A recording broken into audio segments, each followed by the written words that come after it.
Oke, selamat datang di podcast kita Global Tea. Bareng aku, Ica. Jadi, di episode kali ini, kita bakal ngobrolin salah satu isu yang cukup sering muncul nih di dunia hubungan internasional, yaitu konflik di Laut Cina Selatan. Kalau misalnya kalian LHI, pasti kalian relate banget dong sama kasus ini, karena pasti bakal sering juga muncul di materi-materi perkuliahan kalian gitu. Nah, terus kalau kalian sering baca berita internasional, pasti pernah dengar dong soal sengketa wilayah di kawasan ini. Tapi sebenarnya kalian penasaran nggak sih konflik itu tentang apa? Terus siapa aja sih negara yang terlibat? Dan kenapa sih sampai sekarang konflik ini tuh belum selesai?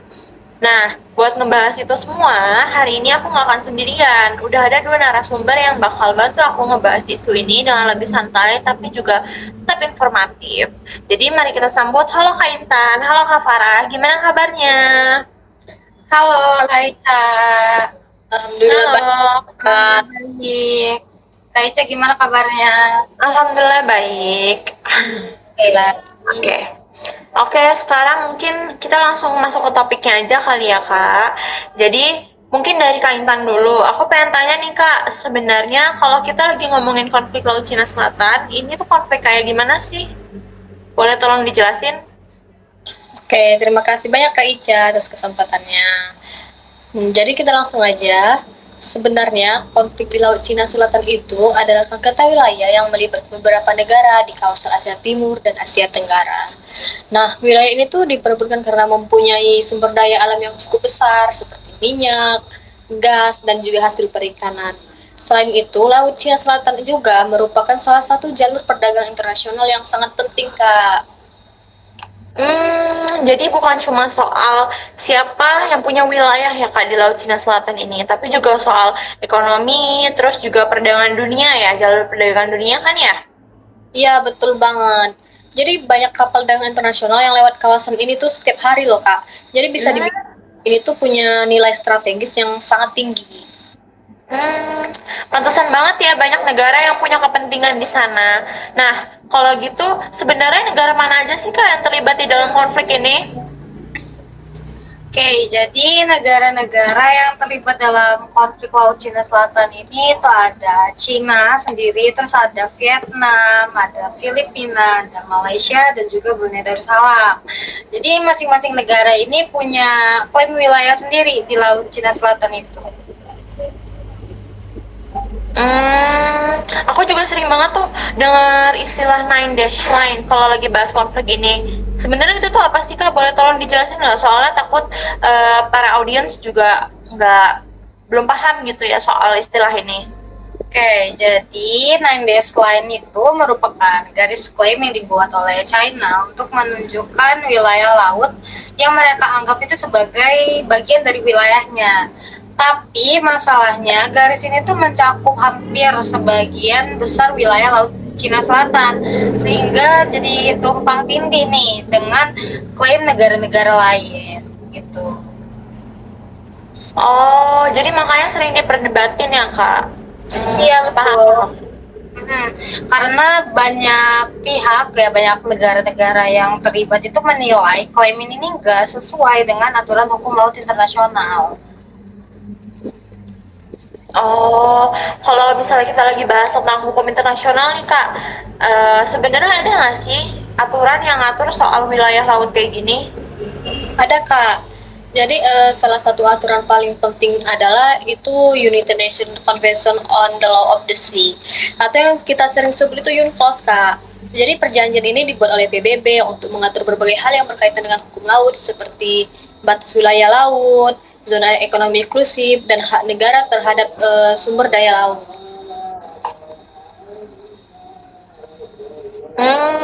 Berarti secara teori juga udah ada aturan mainnya ya, ya konflik ini gitu. Yang betul Kak, bahkan pernah ada kasus yang diajukan oleh Filipina terhadap Cina pada tahun sekitar 2016 melalui Tribunal Arbitration Internasional.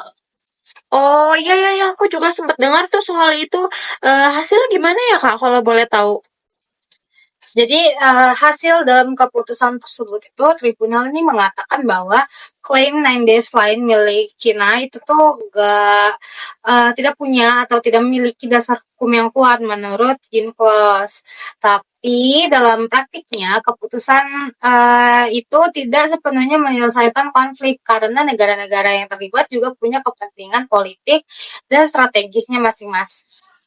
Oh, jadi walaupun adanya hukum internasional juga tetap aja ya Kak ya, implementasinya tuh nggak selalu mudah gitu ya. Iya, karena sebenarnya dalam hubungan internasional itu juga seringkali keputusan hukum itu tetap dipengaruhi oleh kepentingan negara. Jadi nggak bisa asal-asal gitu. Ya ya ya. Oh ya Kak, ini aku mau nanya Kak, kan kita orang Indonesia nih ya. Nah, kalau misalnya Indonesia sendiri, posisinya tuh gimana sih di dalam konflik Laut Cina Selatan ini? Oke, jadi sebenarnya Kak, Indonesia tuh bukan negara yang secara langsung mengklaim wilayah utama di Laut Cina Selatan. Namun, Indonesia ini tuh memiliki wilayah di sekitar Kepulauan Natuna yang berbatas dengan kawasan tersebut loh Kak. Jadi kayak Hmm. langsung gitu. Oh, berarti walaupun secara nggak langsung juga tetap aja ya ada dampaknya untuk Indonesia sendiri gitu. Iya Kak, terutama dalam hal keamanan wilayah dan pengelolaan sumber daya laut itu juga dampaknya juga. Oh, paham paham.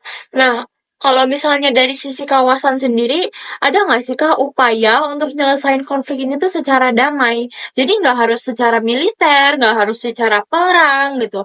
Kan ya seperti kita tahu sekarang banyak banget konflik-konflik tuh yang lewatnya militer, lewatnya perang gitu. Kayak bisa nggak sih lewat damai aja gitu? Ada, sebenarnya ada ya. Pastinya ada.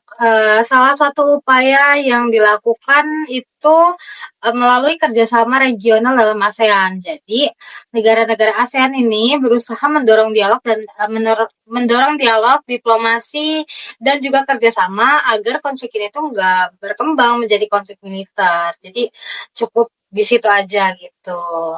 Mhm mhm. Berarti dalam HI sendiri diplomasi itu masih menjadi cara utama ya untuk menjaga stabilitas kawasan gitu, termasuk dalam kasus ini ya, Kak? Iya betul, karena dialog dan kerjasama antar negara itu tuh sangat penting untuk menjaga keamanan regional suatu negara. Hmm, oke oke, I see. Oke sih, aku udah paham banget nih tentang konflik Laut Cina Selatan yang kalian jelasin, dan aku rasa juga pasti teman-teman sekalian juga udah pasti paham, dari penjelasan kalian gitu. Jadi, aku paham sih, Kak, dengan penjelasan kalian tentang konflik Laut Cina Selatan ini. Jadi bisa aku simpulin juga, diskusi kita hari itu bisa kita lihat bahwa konflik di Laut Cina Selatan tuh bukan hanya soal perebutan wilayah ya, Kak, ya, tapi juga berkaitan dengan ekonomi, terus juga hukum internasional, serta stabilitas kawasan ya tadi ya. Iya betul. Nah, aku rasa juga teman-teman yang nonton juga pasti udah pada paham tentang penjelasan kalian, dan aku rasa cukup penjelasannya dan cukup, pembahasan kita malam ini yang sangat bermanfaat. Jadi aku ucapkan terima kasih untuk Kak Intan dan Kak Farah yang sudah berbagi insight malam ini. Semoga informasi yang diberikan bisa menjadi manfaat untuk aku, bahkan teman-teman yang nonton sekalian. Sekali lagi aku ucapkan terima kasih. Terima kasih juga Kak Ica udah ngajakin kita diskusi tentang Laut Cina Selatan ini. Iya, sama-sama. Aku juga mau terima kasih untuk teman-teman yang udah nyaksiin podcast kita hari ini. Semoga informasi yang diberikan bisa menjadi manfaat, juga bisa bermanfaat untuk kalian, baik di dunia perkuliahan, bisa juga menjadi dunia politik kan. Jadi aku rasa cukup segitu pembahasan kita malam ini. See you guys, sampai jumpa di episode berikutnya. Bye-bye. Bye. Mas